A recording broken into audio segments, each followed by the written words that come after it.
Hello there and a warm welcome to the Sunday game. It's a very significant weekend in the Football Championship with 4 semi-finals in 3 different provinces. Now some say the Football Championship hasn't really caught fire yet, and that's something we'll be discussing later on. But first, to this weekend's action. Dublin Days Out are among the main attractions of any GAA season. No different today at headquarters for the Leinster semi-final against Westmeath.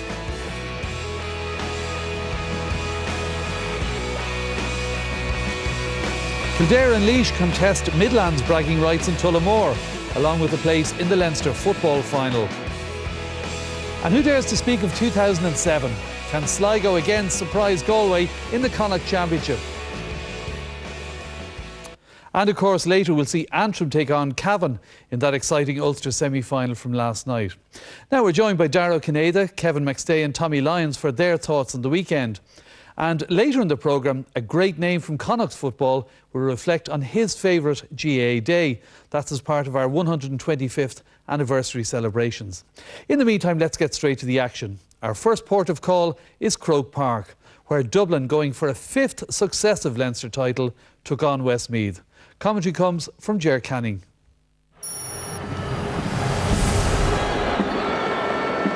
Dublin make 3 changes to the starting 15 from the side that beat Meath in the last round. Rory O'Carroll gets his first start at left corner back. The number 12 jersey is given to Diarmuid Connolly of Vincent's, and there's a recall for Jason Sherlock at top of the left on a day when he makes his 60th championship appearance. Westmeath also make adjustments with their formation after the extra time win over Wicklow. Michael Ennis of Ballynagore comes back in at right half back in place of Willie Murtagh, and John Connellan, who played in the All-Ireland quarter-final against Dublin 3 years ago, is in at right corner forward. Match referee Jimmy White from Killybegs in County Donegal getting the game underway, and it's Dublin who won the toss, playing from left to right in the first half. Good ball in immediately there towards Conal Keaney. And there is the opening score. What a dream start that is. The pass delivered to Bernard Brogan, straight over inside the opening 10-15 seconds. Ross McConnell rises for that one. Towards Keaney again.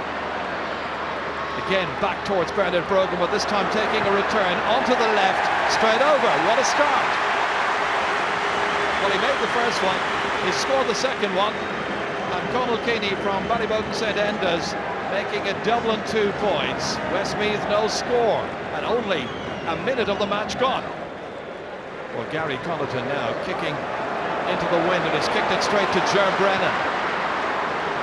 Good movement off the ball here. Bernard Brogan once again, ready to take on his man. What a beginning! The perfect opening for the defending Leinster champions. Jason Sherlock, nice ball across here to Diarmuid Connolly. First time getting into the action. Back to Paul Flynn. It's a great ball to Sherlock. What a beginning this is by Dublin. Sensational football.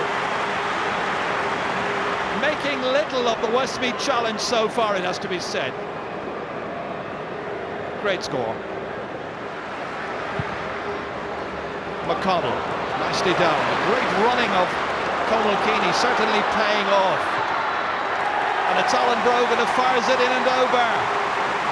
His first point of the match. 4 different scorers for Dublin so far, and they have 7 points on the board, and we're only in the 10th minute. It's held by David Duffy. 3 players surrounding him. Doran Hart now, in his haste, gave it away to Alan Brogan. Bernard Brogan. Oh, what a movement through this is. Again, it's Alan Brogan. He started it and he finishes it. Superb football. Well, this is the best I've seen from Dublin for a long, long time. Totally devastating Westmeath. Brogan at the end, knocking it over almost nonchalantly. Well, there is simply no stopping them. David Duffy. Now Doran Hart kicking it in there, but it's a very hopeful one which falls down as it happens to John Connellan, and from the mistake Westmeath get in to get their opening point in the 11th minute of this game.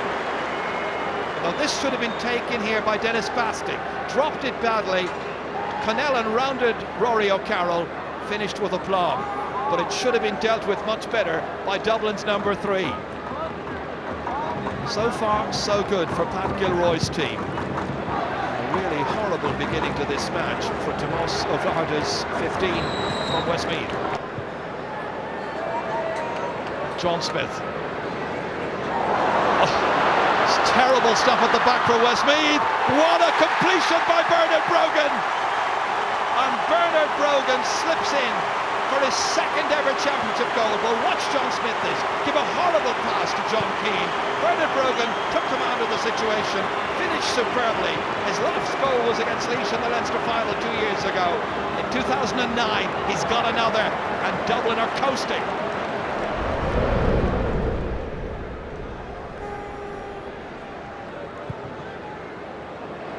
More pressure. Brogan again, little flick. And just taken off the goal line. And Kieran Gavin got back. Not sure if it was going to make it just inside, but Alan Brogan is denied anyway. Connolly once again, punting it in for Darren McGee to race after. Can't quite win the challenge there with Francis Boyle, who's gone down injured. Gets it back here, McGee. Dishes it off to Jason Sherlock, back into Bernard Brogan, great stop by Colleton. Bernard Brogan, second time of asking, and out by Michael Ennis. What a fine save by Gary Colleton. This was a lovely, intricate, measured build-up here. Swift hand passes, great stop there. That's first-class goalkeeping by the all-star goalkeeper, denying Bernard Brogan. Flynn takes it well. Newcomer to this level of the game. Back to Sherlock again. Fed in towards Keeney to finish maybe, or get a penalty. He'll take the latter. Absolutely frustrating for Michael Ennis. Conal Keeney is poised and ready to take the penalty. Oh, he stopped this time by Gary Colleton. It was a little casual, not hit perfectly, but credit Colleton nonetheless. This is kicked in. Gary Colleton misses it completely, having stopped the penalty. Bernard Brogan has the gift presented to him. Missed completely by the goalkeeper and his back. And Bernard Brogan there, when that mistake was made by Colleton and Heaven to dispatch it coolly into the back of the net. Poor Gary Colleton. One moment he's a hero, stopping a penalty. Next moment he's picking the ball out of the net. And he was partly responsible himself. Here's John Connellan, and John Connellan sends it over the bar. A third point for him.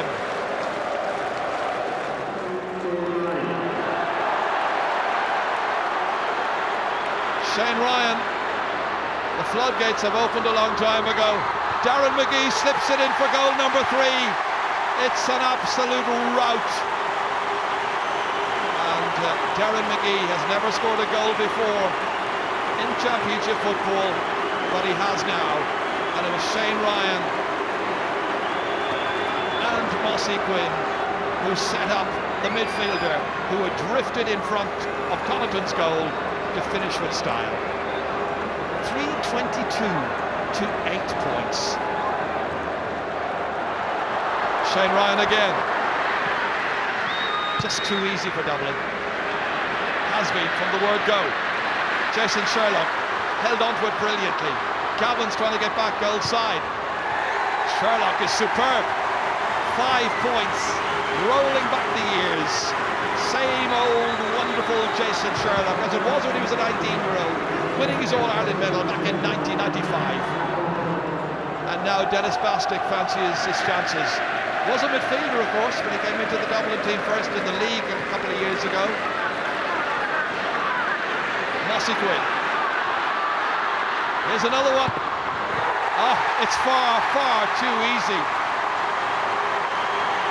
Mossy Quinn from St Vincent's gets his goal with 10 minutes to go. And it's 4:23 to 9 points. It's ridiculously easy. Well, Dublin will be just wondering at this late stage in the match whether this is the best preparation possible for a Leinster final and a much tougher match they would expect from Kildare. They've had it so easy here, but they've been excellent. Don't take it away from them. And Mossy Quinn's got a goal and a point. Diarmuid Connolly. Well, when you're ahead by half a dozen points in Croke Park on such a wide pitch, it's easy to do even better, and Dublin have done much better from very early on in the game, and that's a half a dozen points now for Jason Sherlock. Westmeath had simply no reply. The resistance shattered in most areas of the field, but that corner forward line has done well enough, and that is yet another one for John Connellan. 4 points for Connellan, 3 points for Conor Lynham. Means you ask certain questions about Dublin's full back line. Dublin look for more. Here comes Ross McConnell, and even he gets in on the act. And the referee blows the whistle. Bang on 70 minutes. An absolutely miserable afternoon for Tommaso Flaherty and for Westmeath. As in the league, 27 points between the teams. And for Pat Gilroy, a job thoroughly well done. And they finish here. Dublin 4-26. Westmeath 11 points. The guys themselves, always feel bad about the defeat they had to Westmeath in 2004, and it's something that really gnaws at them, and they were very focused on this game. I mean, nobody was thinking beyond this game, and probably we were happy enough with the way we played the last day within our group, except for our finishing, and that obviously was drastically improved today. I think guys took much better options today than they did the last day, so hopefully we continue to do that during the summer. It's very difficult to take anything from, you'd be clutching at straws to take anything from our performance today. What have we ahead of us now? We just have the qualifiers in 2 weeks' time. We just have to regroup at this stage for that. Tommy, it's a bit hard for Dublin to win so far. We were told they missed far too many chances against Meath. Today they scored a bag full, and some pundits are saying, well, sure, they weren't up against anything. Tonight, have Dublin gone up in your All-Ireland rankings? I think that's the most important thing for Dublin out of today was that, their league form is carrying through. They bet Westmeath by 27 points in the league, and they bet them by 27 points again, today. And the most impressive part of it for me, for Dublin, and let's not get hung up about this is only a Leinster semi-final, is I think they're finally getting a squad of 21, 22 players, that any one of them that can be picked in any day, and they have men who can now come in and make a difference in a game that's been going wrong. One of the big problems Dublin had over the last, even when I was there, is sometimes when you put in a sub, they were worse than the man you actually took off, and there was no improvement. You take all the teams that are actually winning the All-Ireland, they have men gone in that actually make a difference. Tyrone, Kerry, particularly over the last number of years. And I'm very impressed that Kieran Whelan, Shane Ryan, Brian Cullen and all these guys, that Dublin are doing this well without these guys in the starting lineup. Dara, you were making the point earlier that this is all very well, but they have to be more consistent, Dublin, and do that more often. Yeah, I remember sitting here this time last year when they demolished Wexford in Croke Park, and you were setting them up as All-Ireland contenders at that stage, and we all know further down the line that didn't happen. It's very hard to trust them. I would agree with Tommy. I think Pat Gilroy has some excellent options now, and maybe Dublin supporters and generally people were getting frustrated with Pat Gilroy throughout the league because he was chopping and changing so much, but he has widened his option base now, and that is very, very good going forward. But until such a time as they string a series of performances like that together, you can't really trust them. On the other hand, Westmeath must be so disappointed. 11 points they scored today, that would nearly be good enough to score to winning matches they were playing last year, because defensively they've gone from being one of the meanest defences going to being one of the most porous, and it's hard to put a finger on what happened because the personnel at the back are more or less the same. I reckon you're not the first Kerry man who fails to trust the Dubs, but that's a broader chat for again. Kevin, your analysis of what went wrong with Westmeath? Well, they got to a shocking start, and once a team that relies heavily on a defensive pattern has to chase a game, well, they're in a bad place straight away because they must open up to a certain degree. But even defensively, they were ripped apart. They were, but we're kind of all withdrawn and saying, well, how good are Dublin? What I can absolutely say at the 20 minutes that I looked at when it was a contest, well, it was hardly a contest to 20 minutes, but the 15, their accuracy, their tempo, their support play was the highest order. You can't take away. They absolutely blitzed them, and they were ruthless, and they had it hammered home by the 20th minute. Game over. Tommy, take us through that blitzkrieg start they had. Yeah, I mean, they were very clinical days, and we have it just clipped together 4 or 5. Right on the throw in, Ross McConnell goes straight up and wins the ball. It's the delivery of the ball in is very good. Right, Bernard Brogan or Conor Keeley wins, and then Bernard kicks a great point. Now Bernard was taken off the last 10. Some people are saying maybe he shouldn't have taken him off, might upset his confidence. But he scored 2-8 today, so maybe he should take a few more off. Okay, yeah. And Conor Keeley, who Conor is a good footballer, and Conor is always going to get you 2 or 3 points every game. But it was just the way Dublin distributed the ball, fast into space. I mean, and Westmeath just couldn't get near them at all.